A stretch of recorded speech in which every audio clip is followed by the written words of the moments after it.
Welcome to Sysco's fourth quarter fiscal year 2025 conference call. As a reminder, today's call is being recorded. We will begin with opening remarks and introductions. I would now like to turn the call over to Kevin Kim, Vice President of Investor Relations. Sir, you may begin. Good morning, everyone, and welcome to Sysco's fourth quarter fiscal year 2025 earnings call. On today's call, we have Kevin Hourican, our Chair of the Board and CEO, and Kenny Cheung, our CFO. Before we begin, please note that statements made during this presentation that state the company's or management's intentions, beliefs, expectations, or predictions of the future are forward-looking statements within the meaning of the Private Securities Litigation Reform Act, and actual results could differ in a material manner. Additional information about factors that could cause results to differ from those in the forward-looking statements is contained in the company's SEC filings. This includes, but is not limited to, risk factors contained in our annual report on Form 10-K for the year ended June 29th, 2024, subsequent SEC filings, and in the news release issued earlier this morning. A copy of these materials can be found in the investor section at Sysco.com. Non-GAAP financial measures are included in our comments today and on our presentation slides. The reconciliation of these non-GAAP measures to the corresponding GAAP measures is included at the end of the presentation slides and can be found in the investor section of our website. During the discussion today, unless otherwise stated, all results are compared to the same quarter in the prior year. To ensure we have sufficient time to answer all questions, we'd like to ask each participant to limit their time today to one question. If you have a follow-up question, we ask that you re-enter the queue. At this time, I'd like to turn the call over to Kevin Hourican. Good morning, everyone. We appreciate your joining our call this morning.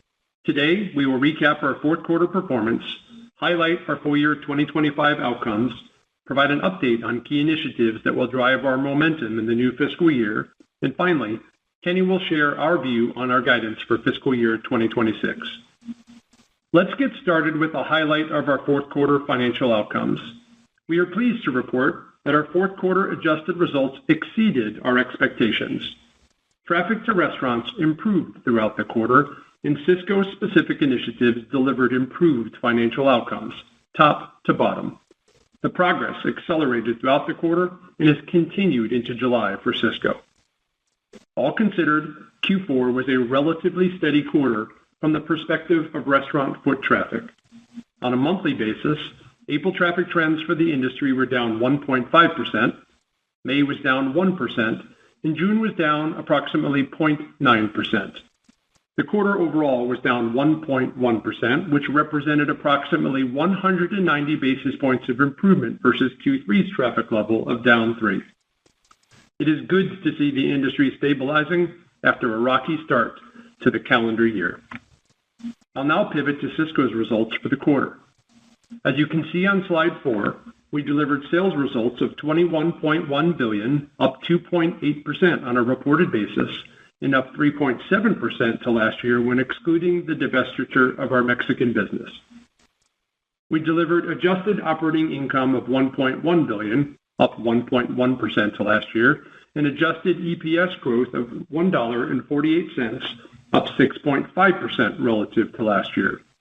Importantly, we made solid progress on our $100 million profit improvement target with a strong contribution in Q4 from our strategic sourcing efforts. Our international segment posted another compelling quarter with 3.6% top-line growth on a reported basis and up 8.3% to last year when excluding the divestiture of Mexico.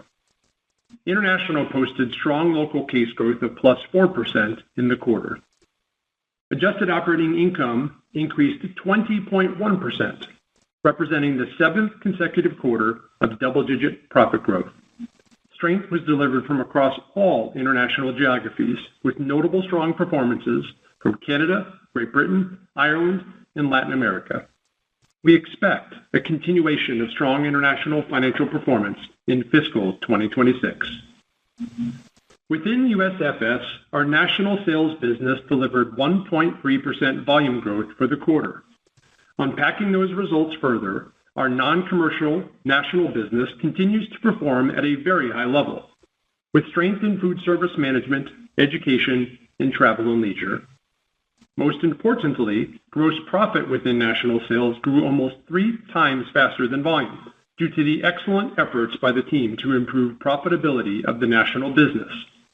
The strong profit improvement was delivered through customer optimization and the creation of win-win provisions in our contracts that motivate customers to partner with Sysco to optimize efficiency. Our SYGMA segment delivered sales growth of 5.9% for the quarter, driven by strong customer wins versus prior year. For the year, SYGMA grew top line 8.3% and bottom line 12.5%. It was a record year for our SYGMA business from top and a bottom line perspective. It is important to note that the SYGMA top line growth rates will begin to moderate in the coming year as we begin to lap large customer wins earned in 2025.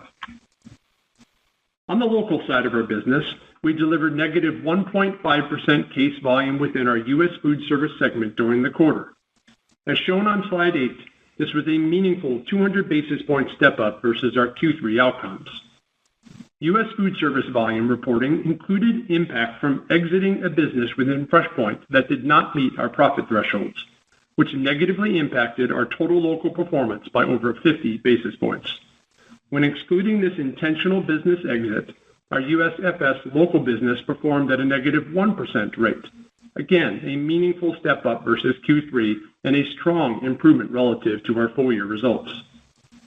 More importantly, as I mentioned, we had a strong exit velocity in the quarter, with June performance being the highlight of the quarter. It is important to call out that the positive momentum has carried into July as Sysco-specific initiatives to improve our local performance are taking root. I'll discuss these efforts in more detail in a moment. Now that we have reviewed our business results for the quarter, I'd like to discuss the key initiatives that are going to drive our performance and local case volume growth for fiscal 2026. Let's start with our international segment. We are very pleased with our international business and have strong confidence that the compelling top and bottom line results will continue into fiscal 2026. We are advancing selling initiatives like Sysco Your Way across the globe. Additionally, we have improved our customer and colleague-facing technology in the international segment, making it easier to do business with Sysco. We are adding incremental local sales resources in key international geographies, primarily metro areas like Toronto, Dublin, and London, to drive new customer wins and improve customer engagement. Lastly, our international supply chain capacity expansion efforts continue, with our newest facility outside of London on track to open later this calendar year. Our national sales business continues to perform well, with exceptionally high customer retention rates and continued new wins on the selling circuit. We expect Sysco's national sales growth in 2026 will be driven by our food service management sector, travel and leisure, and increases in our healthcare business.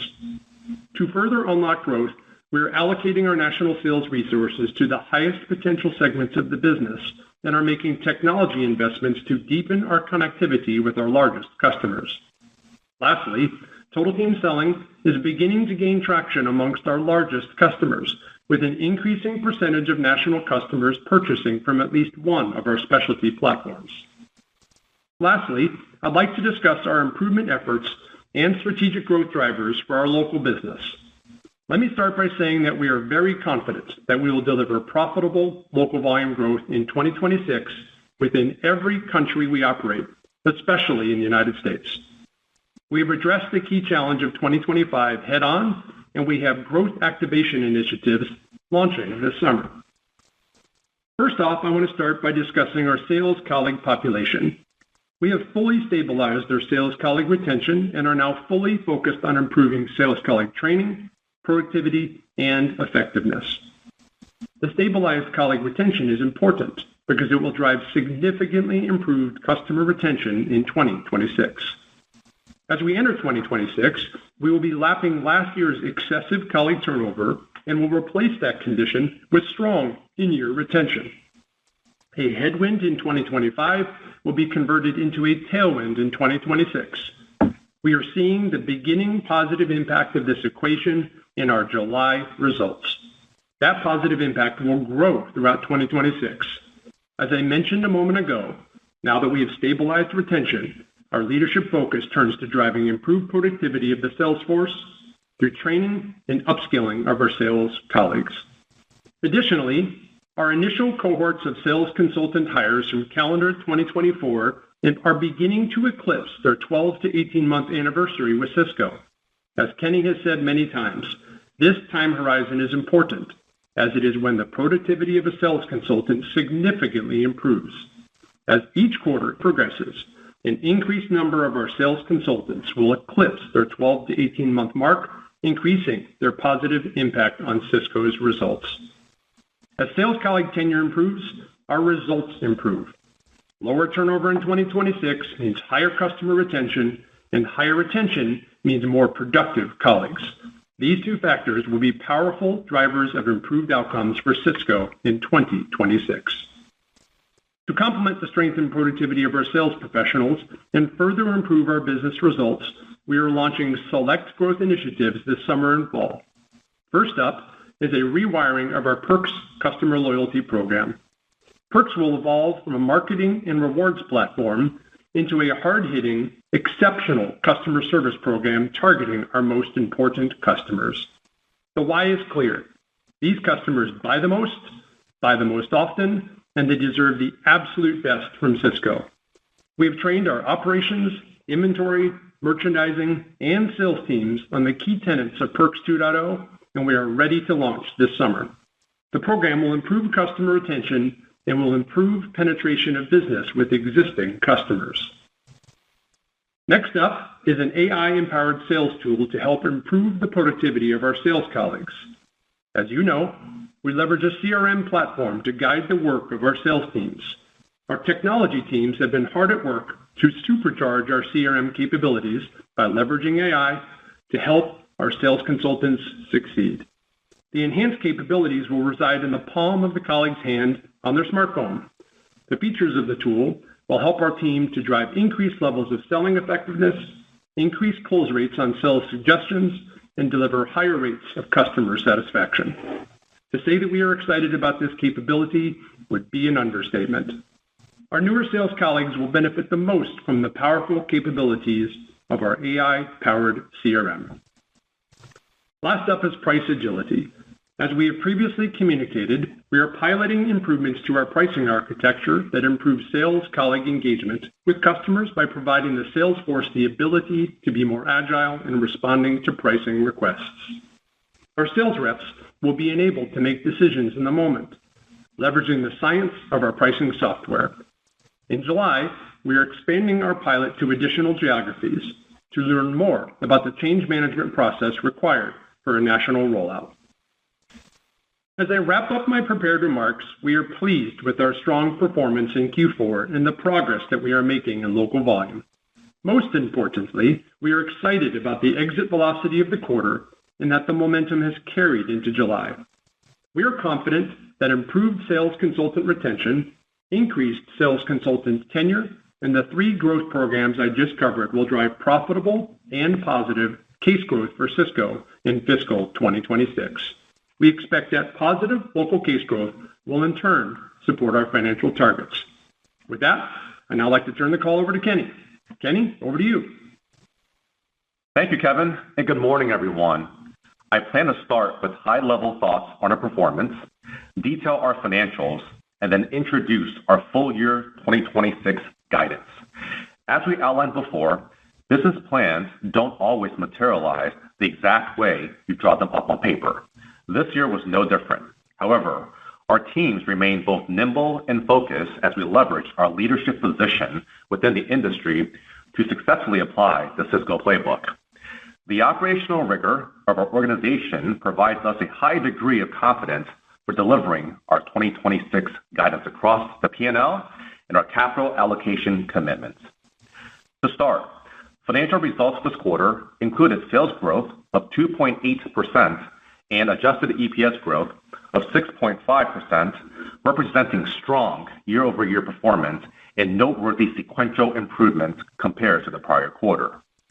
This sequential acceleration is visible across sales, including both national and local volume performance, but also across gross margins, adjusted operating income, and adjusted EPS. This is an important proof point as we enter FY 26. Q4 adjusted EPS growth included benefits from our disciplined strategic sourcing efforts, aiding in the delivery of 3.9% growth in gross profit, translating to 19 basis points of gross margin expansion. These results include an increase in both dollars and rates of performance and reflect structural improvements that we expect to carry into the next fiscal year. Our investments in sales headcount and capacity expansion continue this quarter, alongside benefits from ongoing efforts to optimize cost and prudent tax planning. This ultimately rendered outsized profit growth with adjusted EPS growth of 6.5%, accounting for the strongest rate of growth for the year. During fiscal 2025, we remain committed to rewarding our shareholders by repurchasing $1.3 billion in shares and paying out $1 billion in dividends. Now, let's discuss our performance and financial drivers for the quarter, starting on slide 12. For the fourth quarter, our enterprise sales grew 2.8% on an as-reported basis, driven by U.S. Foodservice, International, and SYGMA. Excluding the impact of our divested Mexico business, sales grew 3.7%. Volumes across the enterprise sequentially improved, with total U.S. Foodservice volumes decreasing 0.3% and local volume decreasing 1.5% in the quarter. This represents a 200 basis points improvement in local case performance and 170 basis points improvement in total Foodservice on a sequential basis quarter-over-quarter. The sequential improvement was consistent with the industry traffic for the quarter, but importantly, our performance accelerated in the quarter with a strong June exit rate. We are seeing stronger contributions from newer sales professionals as they work up the productivity curve and the benefits from the stabilization of colleague retention. These factors directly contributed to an acceleration in new account growth for the quarter. We expect an acceleration in sales productivity to continue in FY26. These sequential volume improvements also benefited our USFS segment results. Top and bottom line results for the quarter represent a sequential improvement, and we expect our investment actions in 2025 to deliver financial tailwinds for 2026 and beyond. International segment results included continued top-line momentum and double-digit operating income growth. This was across all markets and marked our seventh consecutive quarter of double-digit operating income growth, adding to our impressive multi-year track record. These results reflect ongoing success as we apply the Sysco playbook to generate local volume growth of 4% and broad-based operating income growth across our international portfolio. Sysco produced $4 billion in gross profit, up 3.9%, and gross margins of 18.9%, with improved gross profit per case performance. This notable margin improvement includes a mentality of continual improvement with cost savings driven by our strategic sourcing initiatives. Inflation rates in USBL were approximately 2.4%. International inflation was slightly higher for the quarter at 3.4%. Overall, adjusted operating expenses were $2.9 billion for the quarter, or 13.7% of sales, a 28 basis points increase from the prior year. The increase was driven by planned investments in higher growth areas of the business with fleet, building expansion, and sales headcount. Corporate adjusted expenses were up 9.8% from the prior year, driven by insurance, investments, and other costs, partially offset by accretive productivity cost out. For the full year, corporate adjusted expense were down 6%, reflecting solid progress on our existing cost savings program. Overall, adjusted operating income grew to $1.1 billion for the quarter, reflecting continued strong growth in our international segment, SYGMA, and more stable results in our USFS segment. For the quarter, adjusted EBITDA of $1.3 billion was up 1.8% versus the prior year. Fourth quarter results also includes a non-cash goodwill impairment charge of $92 million related to our Guest Worldwide business as reflected in our other segment. Let's now turn to balance sheet and cash flow. Our balance sheet remains robust and reflects a healthy financial profile. This includes flexibility and optionality from approximately $3.8 billion in total liquidity, well above our minimum threshold. We ended the year at a 2.85 times net debt leverage ratio, with plans to return to our target ratio in FY26. Turning to our cash flow, we generated approximately $2.5 billion in operating cash flow and $1.8 billion in free cash flow. Free cash flow compared to the prior year was impacted by higher cash taxes, interest, and working capital timing. Now, I would like to share with you our expectations for FY26 as seen on slide 22. During FY26, we expect reported net sales growth of approximately 3% to 5% to approximately $84 billion to $85 billion. These assumptions include inflation of approximately 2%, which we're seeing now, volume growth, and contributions from M&A. We expect full year 2026 adjusted EPS of $4.50 to $4.60, representing growth of 1% to 3%, which includes an approximate $100 million of headwind from lapping lower incentive compensation in FY25, an impact of roughly 16 cents per share. With FY25 behind us, we wanted to provide full visibility to the carryover impact from incentive comps for the year and by quarter as outlined on slide 23. This impacts year-over-year comparability for expenses. Our compensation structure rewards for business performance. As such, this carryover impact reflects challenges this past year in 2025. Importantly, our incentive comp structure is focused on core business drivers and aligned with long-term interests of our shareholders. Excluding this impact, our outlook reflects adjusted EPS growth of approximately 5% to 7%, with the midpoint in line with a long-term growth algorithm. To help with phasing for Q1, we expect to grow our adjusted EPS consistent with the annual growth rate of 1% to 3%, driven by part of carryover benefit from strategic sourcing to gross margins and the impact from lapping incentive compensation. Q1 and Q2 sales growth rates will be impacted by the divestiture of our Mexico JV in December 2024. We plan to provide additional modeling updates as the year progresses. This financial guidance assumes improvements to be driven by our Sysco-specific initiatives with industry foot traffic and macro environment similar to current conditions. It also includes carryover impact related to sourcing benefits from our $100 million of cost savings program. As mentioned on prior calls, this muscle memory is built across the organization, leveraging a stronger operating model that positions us to grow share profitably. We remain on target for shareholder returns through approximately $1 billion in dividends and approximately $1 billion in share repurchases planned for FY26. This is all based on our current expectation and economic conditions and could flex based on M&A activity for the year.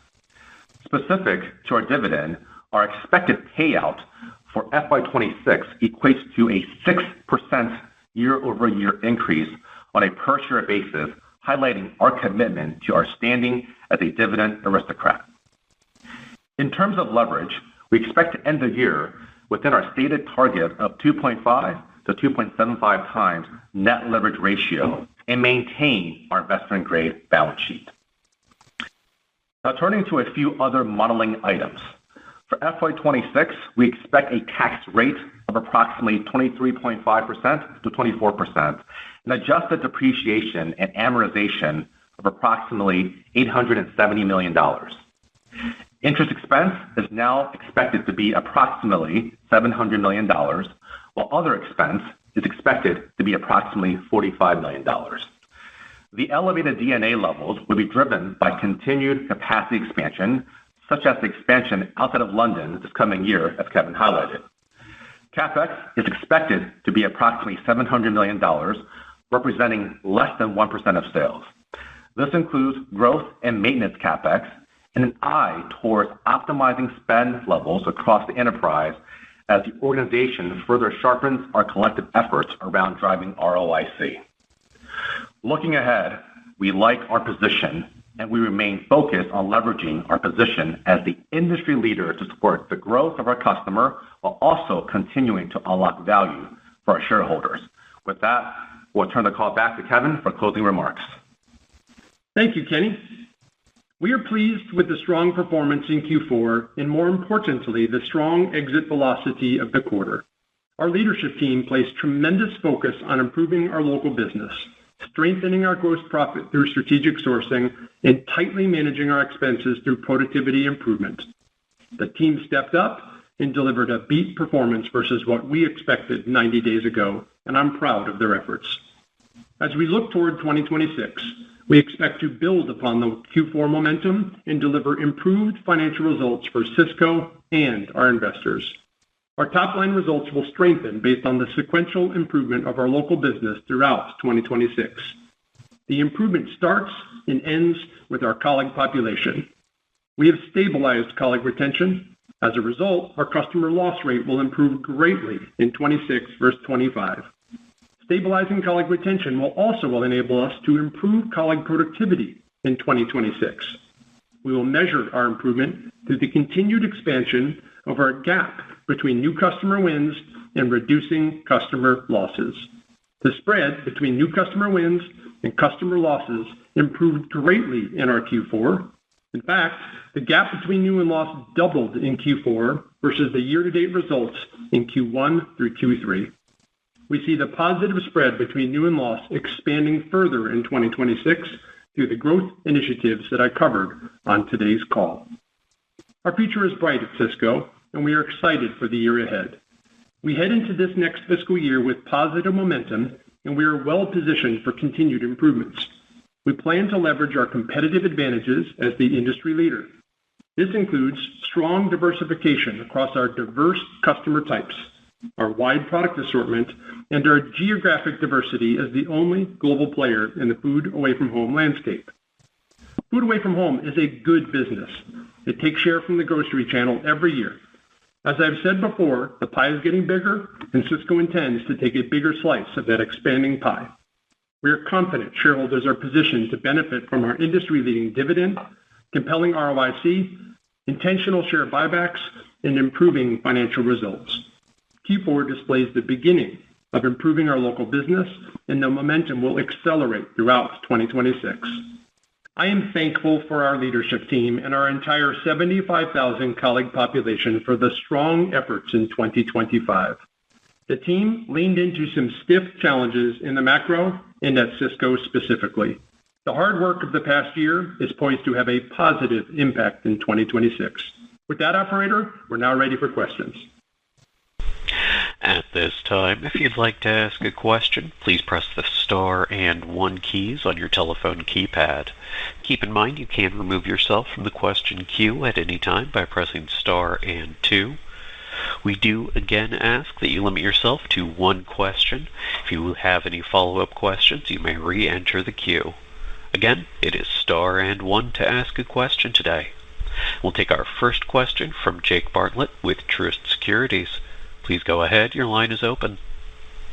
Great. Thank you for taking the question. Mine was on the momentum in the local, case growth, and you saw it in the fourth quarter, an improvement from the third. That was roughly in line with what industry traffic trends were. You mentioned an improvement in June and July. The question is whether you're gaining share within June and July. Are you seeing that acceleration that you expect to come with the better, with the sales force getting more productive? Just trying to gauge the inflection that you're seeing there, the impact that's having on your market share gains.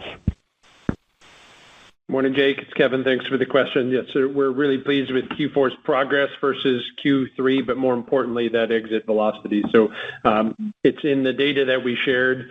June versus May was flat from an industry traffic perspective. our performance in June was considerably better than May, which obviously conveys progress that we're making, and that progress has continued into July. It's important to note the drivers. Yes, traffic improvement helped, and we're pleased that the industry overall is seeing some strength relative to the tough start to the year. It's the colleague retention piece that is the most notable. We stabilized our colleague retention in Q4, and that will have meaningful positive impact as we enter 2026.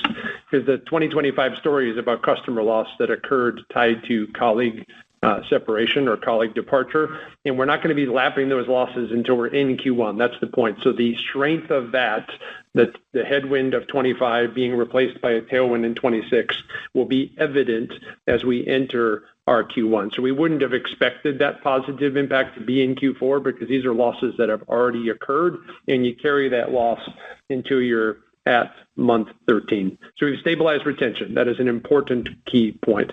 As Kenny says many times, the new hires from the past year to year and a half are hitting their month 12, month 13, month 14, where their contribution positive significantly increases. An important data point I put in my prepared remarks, I just want to make sure it came through clearly. The gap between new and lost in Q4 was double the gap that we experienced in Q1 through Q3. And again, that strength will be visible and evident in fiscal 2026 as that loss rate comes down significantly.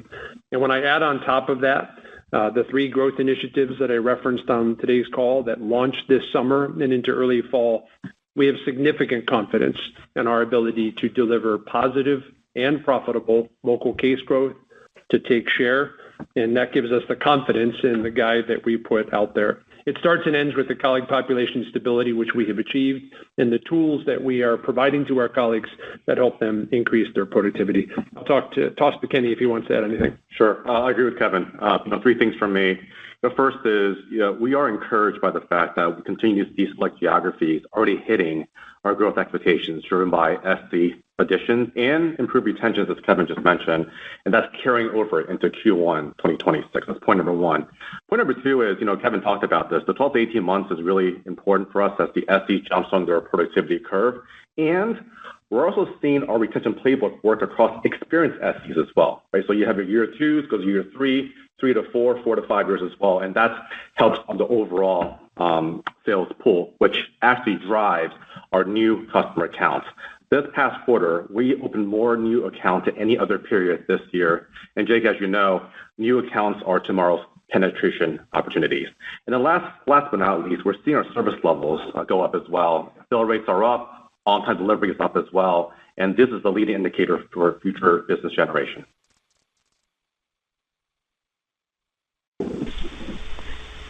Thank you. We'll take our next question from Jeffrey Bernstein with Barclays. Please go ahead. Your line is open. Great. Thank you very much.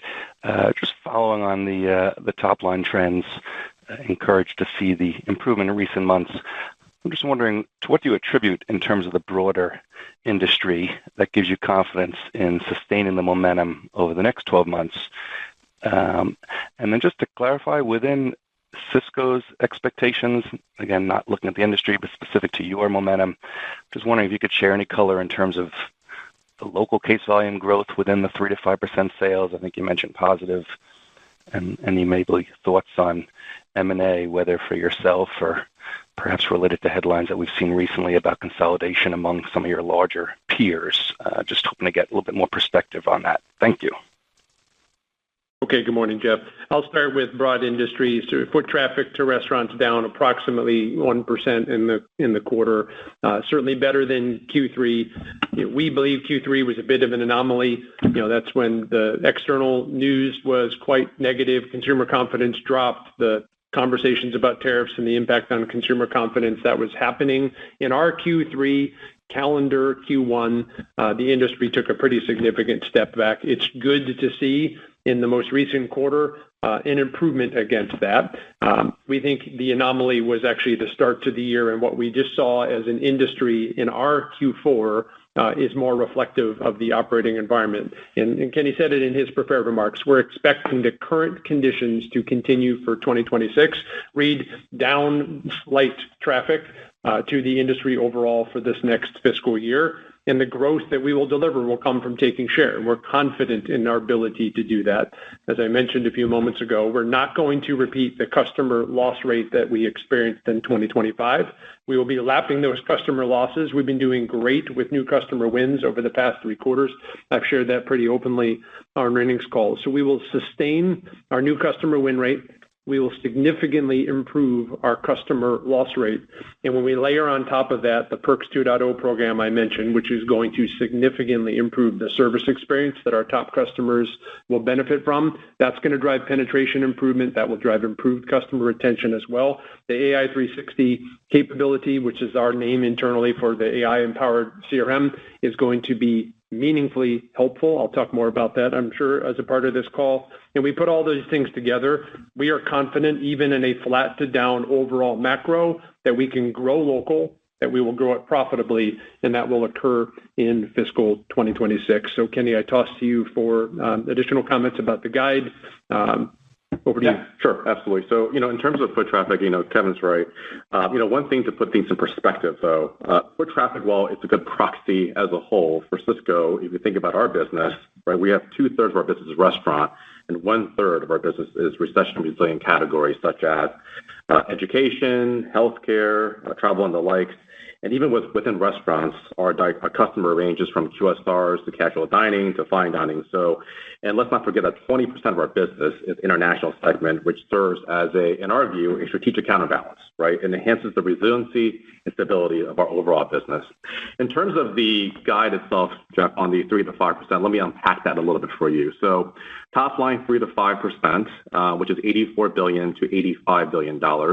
Remember, on a year-on-year standpoint, there is a lapping impact here from the divestiture of Mexico. That is roughly 50 basis points on a year-on-year standpoint, right? So, and then if you decouple between volume and inflation, inflation is roughly assumed at 2% inflation. And right now, Jeff, we are operating right around that ballpark right now. USBL this quarter was 2.4%, and international was roughly 3.4%. The majority of the spread between U.S. and international was FX driven. So again, long story short, 2%, it's where we're operating right now, and it bodes well for the industry. On volume and M&A contributions, those two combined, you can probably model in 2 to 3% growth, and that's what you tie back to the 3 to 5%. Okay, and then the third part of your question, which was the speculation on industry news. So we're not going to speculate on M&A rumors in the industry. For Sysco, we're focused on driving profitable growth within our strategic capabilities. What we are very pleased with is that Q4 was better than the entire year. June was better than Q4. July, that momentum has continued.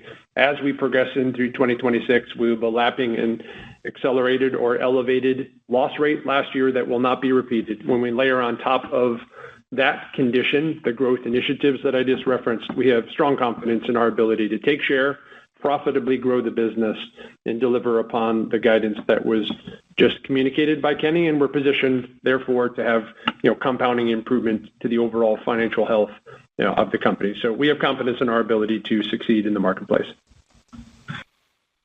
Thank you. Thanks, Jeff.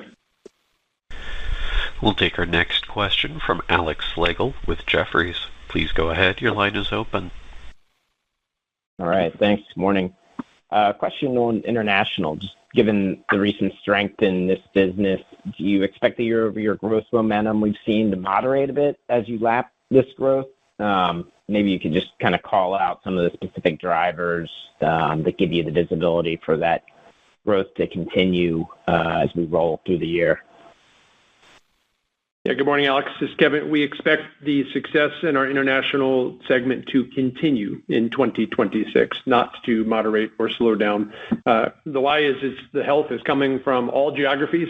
It's coming in the top, the middle, and on the bottom of the P&L. And I'll just highlight a few of the examples.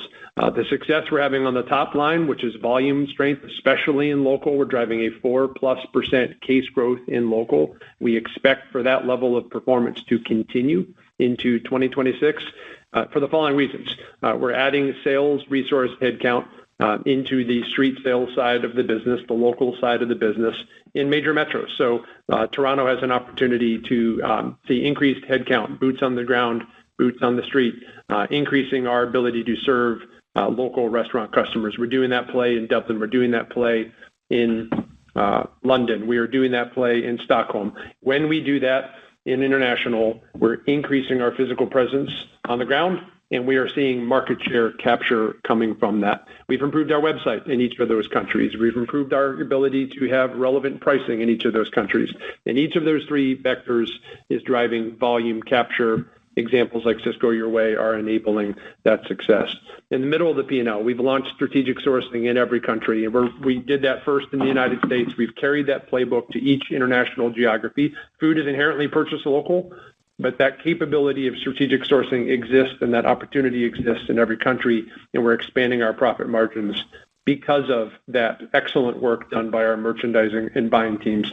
And on the bottom line, deploying enterprise technology, improved warehouse technology, improved routing technology, improved back-end software to increase efficiency in businesses that were more manual than Sysco is used to and accustomed to, has driven significant bottom-line growth, 7th consecutive quarter of double-digit profit growth. So, Alex, we're really bullish on international, and this is just within the countries that we compete within today. Our opportunities are bright in international, and we are very bullish on our long-term future internationally. Kenny, anything to add? Yeah. So, Alex, as we think about the margin profile of this business, there's nothing structural that impedes our ability to achieve the same profit levels in the U.S. There's a lot of upside here. Just think back a few years ago, the margin of the business was roughly 2%. Since then, we've doubled the margins to 4% now. So that trend will continue. And the last thing I would say is that it's a place that we will continue to invest for growth as part of our working capital strategy. And the capital allocation strategy, the two recent acquisitions, Ready Chef and Campbell's, sitting in Ireland and GB, they're doing really well, off to a great start, and ahead of our own deal model from both a commercial go-to-market standpoint as well as a cost synergy standpoint. Great, thank you. Thanks, Alex. We'll take the next question from John Heinbockel with Guggenheim. Please go ahead. Your line is open. Hey, so Kevin, I wanted to drill down right on the sort of the Salesforce local case growth relationship. So I assume with your commentary that local case growth is, maybe this is a wrong assumption, that it's positive today or it's crossed into positive territory. What's your current thinking on how you want to grow the sales force, right, versus that 7 goal that you had originally? And then what do you think? What's the right number if the effort is working? What's the right number that local case growth should grow at, in your mind? Good morning, John. Thanks for the question. I'll start with our expectations of colleague growth for fiscal 2026. We anticipate adding approximately 4% incremental sales professional headcount in fiscal 2026. As we look back on fiscal 2025, one of the reasons the headcount investments that we have already made are not showing up in the outcomes of the year just completed is the excess or excessive colleague turnover that we had, which resulted in an increased customer loss ratio, which was masking the incremental benefit that was coming from the new hires. It's incredibly important to note that we track every single new hire in a cohort or class that they join with. We're able to model where should they be from a productivity perspective in month 3, month 6, month 9, month 12. Every one of the hiring classes that we have done, those colleagues are hitting those productivity targets. Kenny has said many times, month 13 matters. It's when they break through to begin to be productive, and eclipsing month 18 matters even more because there's a turbocharge of their productivity between month 12 and month 18. For fiscal 26, it's very important to do the understanding of the math of increased headcount each and every quarter is hitting that incredibly pivotal 12 to 18 month period. And we're not going to be repeating the customer loss rate. Therefore, we will inflect to positive case growth in fiscal 2026 from local and profitable case growth, to boot. So, Kenny, any additional comments you'd like to make about guidance for 26? Yeah. So, as you think about the headcount, just put things, in numbers context. So, in 2024, we hired 450. In 2025, we hired 300. And then, as Kevin said, 4% increase in 2026. If you add that all together, the CAGR of the growth rate of sales headcount is roughly mid-single digits. On the forward, we do believe we will render a return from this investment. That's point number one. And number two, I think we talked about this analogy before. The faucet is turning on right now. On the forward, from a long-term stability standpoint, we do expect headcount growth to be in line with volume growth, therefore driving positive leverage in our P&L. Thanks, John. We'll take our next question from Kelly Banya with BMO Capital. Please go ahead. Your line is open. Hi, good morning. I was wondering if we could go back to the price agility initiative, and what are the financial implications of that initiative? I believe it's intended to drive growth, but is there any sort of trade-off between margin and case growth? And you mentioned maybe the desire to learn more about the change management required to support a broader rollout. Wondering if you can elaborate on that. And is it in your plan for this fiscal year that does broadly roll out to the more regions, or does this remain kind of a pilot and regional test? Yeah, Kelly, good question. Thank you. It's Kevin. I'll start. So the stated financial objectives would be to improve volume, but to do so profitably. So maintaining margin percentage, but driving increased volume through the pipe. That's the stated objective. The objective is not to lower margin rate to drive volume. We could do that centrally if that was something that we wanted to do. It's to give that sales colleague the opportunity to be responsive in the spot moment to the needs of the customer. That sales colleague understands even better than a computer does the emotional items that a customer has within their menu, within their book of business. And if that customer presents themselves with, hey, I think I can do $2 better elsewhere, we need to give that colleague the opportunity to respond in the moment. The change management I'm referring to is the need for that colleague to then be able to do something we call sell around the room, which is, I'm going to give you that price that you just asked for, but I know you're buying produce from someone else. I have the best produce program in town, and can we talk about having my Fresh Point colleague join me next week when I visit you to get that product put onto the Sysco truck? That's the change management. That's the selling skills development that is necessary as a part of giving more decision-making authority into the hands of that sales colleague. Kenny always makes the point, the compensation for that colleague will reward them if they do the right things, which is if I'm going to make an investment in price, I offset it elsewhere. It will punish them if they make an investment in price and they don't succeed in offsetting that elsewhere. So again, responsibly rolling this out. We don't want to roll it out until the colleagues are prepared to be successful in that environment. We do not, to answer your question, have meaningful growth tied to this program in fiscal 2026, aka if we didn't move it nationwide, we don't have risks on delivering our numbers. This is a program we intend to roll out, but we're going to roll it out at the pace of the skills development of the organization. In contrast, the other two programs that I talked about on today's program are full speed ahead. Perks 2.0, as I mentioned on my prepared remarks, up until now, Perks has been a very successful program for us, but it's been, think about it as a marketing points loyalty rewards type program, and it is converting to the customers that are eligible to be in Perks, which are our best customers, receiving a step-changed, differentiated, better level of service than the average customer. So think about the hotel that you prefer, think about the airline that you prefer. Yes, you get points from those entities, but if you're in their top tier, what you're really getting is a substantially better service experience. Whatever that thing is that's important to you. You get to board first, you get to put your bag in the overhead. If there's a cancellation, they're taking care of you first. That's example only from a different industry.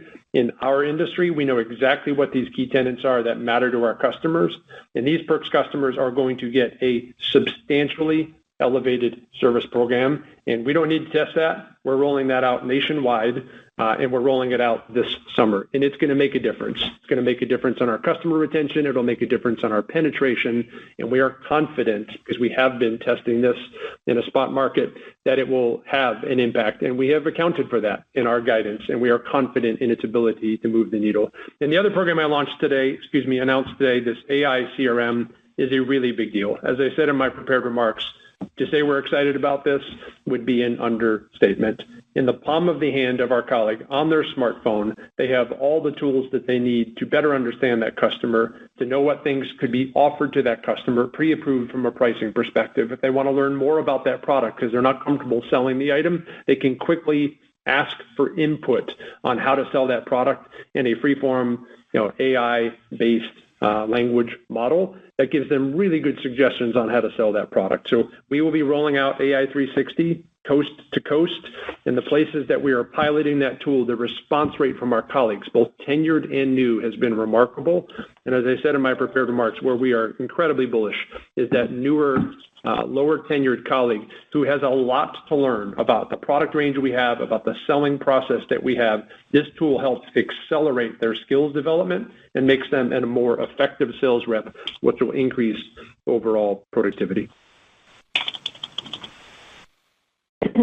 Thank you. That's very helpful. Kevin, just to follow up with the Perks 2.0, can you size up what that looks like as it's as successful as you hope in fiscal 2026 and maybe in the years to come? I mean, what is the potential there as you focus on that penetration? Yeah, so for us, it's an enabler of delivering the guidance that we just provided. So on today's call, I'm not going to parse out its contribution, but it's meaningful. It is absolutely meaningful. Think about Pareto, a percentage of your customers driving a disproportionate percentage of your sales and profit. That's exactly who these customers are. And the customer doesn't get to opt in. We get to choose. We are specifically choosing. It's an invite only into the program club, and our sales colleagues have the opportunity to actually motivate customers who are right on the cusp. Hey, with an extra $1,000 a week, I can get you into this program. So we are bullish about this, Kelly. We will share more, let's say it this way, at upcoming investor events about this program and the expected impact we intend for it to have. Hey, Kelly, I mean, this Kenny just put a bow around this one. The major driver of our growth year-on-year local case growth in 2026 will be the stability, the retention around our sales colleagues. And that's the reason why Kevin and I are so confident with the growth number, because we're seeing that right now, spot moment, right?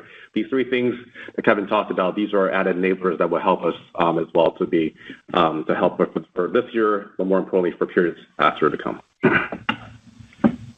Thank you. Thanks, Kelly. We'll take our next question from Edward Kelly with Wells Fargo. Please go ahead. Your line is open. Hi. Good morning, everyone. Kevin, I wanted to ask you, just a brief follow-up on all this local stuff. So, customer losses are improving. Is there any concern about like the sales force turnover that you've seen over the last year, those non-competes rolling off? And potentially impacting the momentum that's coming back into the business. And then, Kenny, just one for you. I'm curious as to how you're thinking about cost per case growth in the U.S. If you look at this past quarter, it looks like dollars are up about 5% on flat cases, right? So call it 5% cost per case growth. What's the driver of that? And then how does that look in 26? Is there opportunity to bring that lower next year? Thanks. Yeah, good morning, Ed. Thank you for the question. Understood completely your question about the sales rep who departed 12 months ago when they hit month 13 and their non-compete agreement expires. Is there an echo or a ripple effect from prior year? The facts are the vast majority of the customer departure occurs almost immediately. And the why is the following. Let's say Kenny's been calling on an account for 10 years. Kenny departs. While Kenny is not able to call upon that customer, what happens is that we, Sysco, assign a new sales rep to that account. And then right then and there, that immediate moment is where the disruption occurs. That customer then has to make a choice. Do I want to work with the new colleague? Hey, maybe I should look around. And the looking around is what causes an alternative distributor to tend to get into the account. So the vast majority of the loss happens immediately. There's the possible impact of the ripple 13 months later. What we can see in our data, though, is that the not repeating the initial loss is a far greater positive impact on the avoidance of that negative than the ripple. And obviously, through the service improvement that we're making, Kenny mentioned this, our fill rates are improving, our on-time delivery is improving, our sales colleagues capabilities are improving through training, skills development, and the tools that I just mentioned. That we're confident that the ripple effect, the echo, is more than offset by the goodness of the programs that I just referenced and the stability of the sales force at Sysco, and therefore the confidence in the guide in the year ahead. And I'll toss to Kenny for the comments that he'd like to make about the cost question that you asked. Kenny, over to you. Yeah, Kenny. On the cost per case, I would like to bifurcate and talk about it from a COGS standpoint and also a base cost standpoint because they're a bit different here at Dynamics. So you're right. Volume was flattish around USFS, but with that, our GP grew 4%. So the good work that we've been doing around strategic sourcing, that's flowing through the P&L, and that's the reason why you're seeing nice leverage between volume to sales and sales to GP. Where the increased cost that you called out earlier is really driven by two main things, mostly on the base cost side of the house, SG&A. Number one is our investment in SCs. These are what we call deliberate planned investments that are ROIC positive, and the return will be rendered, call it 12 to 18 months down the road from day one. So that's point number one. As the local case grows within our business, that cost per piece will have a corresponding revenue tied to it. Therefore, you'll see leverage in the P&L. The second biggest piece of the cost increase is the planned and deliberate investment around capacity. You may remember we have 10 buildings going live right now around the world. 7 of them are sitting in the U.S. Think about Allentown, think about Tampa, East Wisconsin, go to LA, Las Vegas, right? I can go on. And same dynamic. You have the cost of those buildings, mainly depreciation, hitting the P&L. And that as time progresses, with the initiatives kicking in, the confidence that Kevin and I have on local case growth in particular, you will see that scale down to the P&L because that cost will be welcomed by volume. So overall, we do expect a stronger leverage in the P&L on the forward. Great. Thank you. Thanks, Ed. We'll take our next question from John Iancoe with J.P. Morgan. Please go ahead. Your line is open. Hi, thank you. Not just in food service distribution, but at least from what I hear, many industries broadly, are considering consolidation at this point, whether it's AI investments or automation investments or maybe some concern or uncertainty, related to tariffs. I mean, it does, again, seem that we're more primed for consolidation than deconsolidation across a lot of industries. So the question that I would ask you is, how does Sysco kind of view that within food service distribution? Obviously not making a specific comment, but, just generally in terms of, the opportunity to consolidate, and how might, the company and where might the company be able to take advantage of some opportunities to further drive efficiency and consolidation both globally, but more specifically and importantly, at least for me, within the U.S. Thank you. Good morning, John. It's Kevin. Thank you for the question. Let me start with the AI impact on our business and the part of your question that's tied to that. And then secondarily, I'll talk about just, more macro, bigger chessboard strategy. On the AI side, we got to bifurcate it into front of house, back of house, or front end selling, back office management. AI absolutely is and will increasing our efficiency in the back office side of the business. Kenny manages that for the company. We've centralized that activity. We offshored that activity. Now we're automating that activity.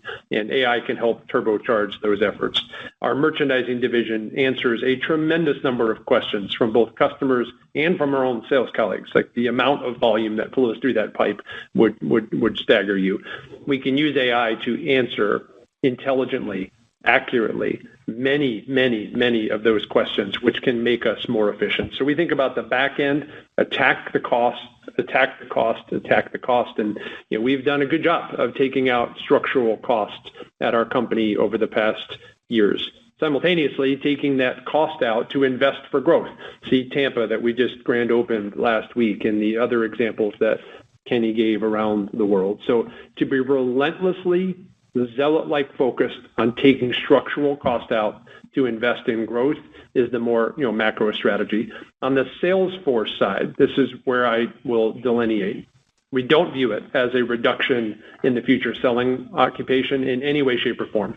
This is a relationships-based business, and John, I know you know that. This is a relationships business. We want the technology to increase even further that sales colleague's relationship with that customer. help do the administrative stuff. Again, the number of questions that our colleagues answer about, does this product have gluten? Is this, allergen free? What's the country of origin? Will I or will I not be able to substitute this for something else if we're out of stock? What substitutions would you recommend if this is out of stock? These are questions that are happening all throughout the day, every day. Hundreds of questions they're facing every day. To enable that sales colleague to answer those types of questions proactively, more efficiently, reduces substantially their administrative burden, and then guess what they get to do at that time? They get to sell. They get to look around the kitchen and see product that's not on the Sysco truck to talk about introducing our capabilities, introducing our specialty capabilities. Go prospect net new customers because you have more time on your hands. So we will grow our sales force, as we mentioned on this call, 4% approximately this coming year, and we believe AI is going to turbocharge that effectiveness. As it relates to your question about consolidation in the industry, here's what we would say. We know that size and scale matter in this industry: purchasing scale, supply chain scale. The trucking last mile delivery, as you've heard me say before, is the most expensive part of what we do. So therefore, being efficient in that manner is important. And we will continue to survey our landscape for M&A opportunities, tuck-ins, specialty purchases, because we have tremendous white space existing still in specialty. I know you didn't ask about international, but we have compelling opportunities international. And we will be very strategic and thoughtful about our approach in the U.S. And obviously, we can't comment, as I said earlier, about any other companies' strategies and actions. Thank you very much. Thanks, John. We'll take our next question from Mark Carden with UBS. Please go ahead. Your line is open. Good morning. Thanks so much for taking the question. So you guys called out improving industry traffic throughout the period, still not all the way back. I'm curious, are you seeing any uptick in promotional activity or upfronts at the distributor level? And then related, are independent restaurants showing much in the way of incremental stress? Do you see any risk of closures ticking up there? Are they weathering it quite well? Thank you. Mark, thank you for the question. I'll toss to Kenny for any additional comments. Let me start with the restaurant operator first. We are seeing restaurants that have a strong value prop for their end customers succeeding, and that's across the board, from fine dining to casual, fast casual to QSR. Those concepts that are providing a good value to their customer are succeeding. And value could be quantity of food for price. Value could be a promotional program that they are doing. Value could be within their tier. They're perceived by the customer as providing more for the dollar than who they compete against. And those names that are having some struggles, and you know who they are out of tilt with their end consumer on that equation. Our job in that equation is the following. We need to provide value to the restaurant operators across from fine dining to QSR. And that's our relentless focus on improving strategic sourcing to bring our costs down so we can share in that value creation with the end consumer so that they can be successful and profitable. And we're doing a good job on that. In the quarter that we just ended, we had a very strong performance from a gross profit perspective, and we are able to invest in our customers from a price perspective when we have that equation. And as Kenny said, the goodness of what we delivered in Q4 is going to have wrap value positive into fiscal 2026. So those are our perspectives on the end restaurant consumer, on what we, Sysco, are doing about it. And Kenny, I'll toss to you if there's any additional comment that you'd like to make on Mark's question. Yeah, in terms of restaurant closures, from our standpoint, there's always churn in the marketplace. But one thing from our side is, bad debt, right? When you think about closures, you think about bad debt. The majority of our bad debt's current. Bad debt as percent of sales is less than 0.1%. We have automation tools in place and to manage that one, and no material risk to our company in terms of restaurant closures. And we are not seeing, specific to your question, pain in the local mom and pop restaurant sector to be higher than large customers. We're not seeing that. Thanks so much. Good luck, guys. Thank you, Mark. Thanks. And that does end the Q&A portion of today's call. I'll hand the program back to Kevin and Kenny for any additional or closing remarks. Great. Thank you, everybody, for joining us. If you have any follow-up calls or questions, please feel free to reach out to the investor relations team here at Sysco. Have a great day. Thank you. This does conclude today's program. Thank you for your participation, and you may now disconnect.